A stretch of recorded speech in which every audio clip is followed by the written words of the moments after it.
Character customization in Starfield has been shown to be next level, as you can literally change the tiniest details of your character and the traits that will influence your experience in the game. This will be a complete overview of the character creation system, so you're not completely overwhelmed when you first step into Starfield. Let's get into it.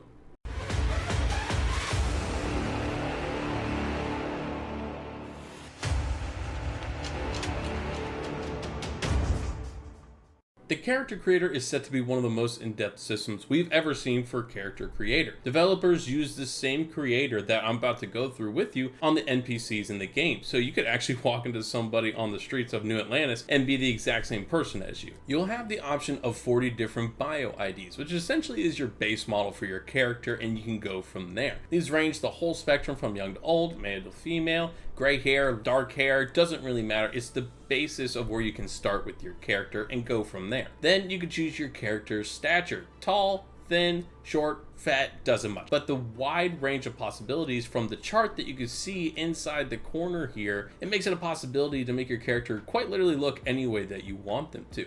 You also get 2 preset body types, 2 walking styles, and of course you can change your skin tone. In the face tab is when you can really get personal with your character, giving you a near infinite amount of options. To name them, you can go skin tone, head shape, hair color, facial hair color, eyes, eye color, nose, ears, cheek, mouth, teeth, jaw, chin, neck, jewelry color, dermismatic, complexion color, complexion blemishes, scars, and face forms. This isn't everything either. In certain tabs of all these different items, you have ability to change them even more, such as how much of an overbite you want to give your character. It is absolutely mind-boggling the amount of customization that we're going to have for a character.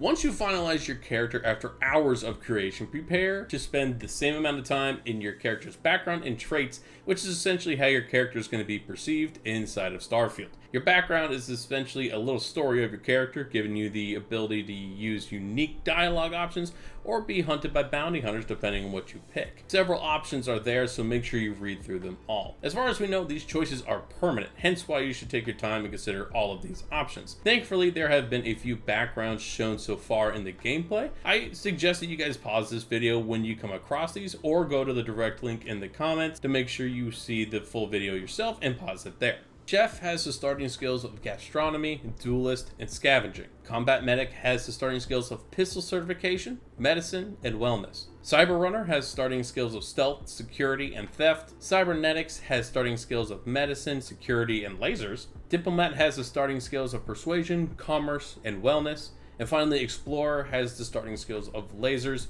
astrodynamics, and surveying. This is just 6 of the 16 you could choose from as well, each one with their own unique set of skills. Now that you've chosen your character's major background, it's time to move on to the second major aspect of your character's personality: your traits. You only have the ability to pick 3 of these traits, so once again, take your time reading through the descriptions. We've been shown a lot of these traits throughout different trailers, but I want to focus on a few that have some video content and talk about others, as is pretty important in your character's personality. Hero Worshipped has an adoring fan that will show up out of the blue to give you gifts and even join your crew, which can be very helpful. Introvert allows you to use less oxygen when exploring a room, but also uses more oxygen when you explore with others. Note on the screen that you can't use this in tandem with the Extrovert perk, which means that there's going to be traits that cancel each other out while you're going through this selection. So again, you have to be mindful. Kid Stuff is an interesting skill that you can use. You can visit your parents, but a small amount of your money that you get for every transaction, I'm assuming, goes directly to them. I'm sure there's a big benefit and payout by having this, but it probably comes later on, and you could probably use the cash in your first playthrough, so up to you. Neon Street Rat unlocks unique dialogue options and better rewards on Neon, but increases your crime bounty everywhere else. Raised Enlightened is a very interesting skill because it works against 2 other skills. Raised Enlightened says that you have access to a special chest full of items in the House of Enlightened in New Atlantis, but you lose access to the Sanctum Universum chest in the opposite effect, which is also kind of what goes along with the Raised Universal right underneath it, where you have access to a chest in the Sanctum Universum in New Atlantis. But then you can't use the Raised Enlightened or Serpent's Embrace traits. So that way you get to have a chest, but you have to make sure you're picking the right religious group to go with. There's a bunch of different options, and in the first playthrough, good luck picking the right one for you. Finally, Wanted gives you a damage buff when your health is low, but you will be hunted by mercenaries at every turn. This could be fun for you guys that always want to have a fight, but at the same time, you might constantly be at low health, so gives and takes with all these different skills. There, of course, are other skills on this list that I did not talk about, and they weren't showcased in the main video that I'm using as a reference point, so I don't want to give off some false information. So we're just going to have to wait for the game to release to fully understand what each of these skills do. It's clear with all this character customization, Starfield and Bethesda is allowing us to make the exact character that we want to use while adding in a detailed background for us to play around inside of Starfield, which is a very nice to have, especially with the wide range of options to choose from instead of a predetermined background like we have had in some of the more original games of Bethesda's creation. If you guys found this helpful or at least informational, leave a like and hit the subscribe button for me. That way you can see future videos around Starfield. And I'll catch you guys on the next video.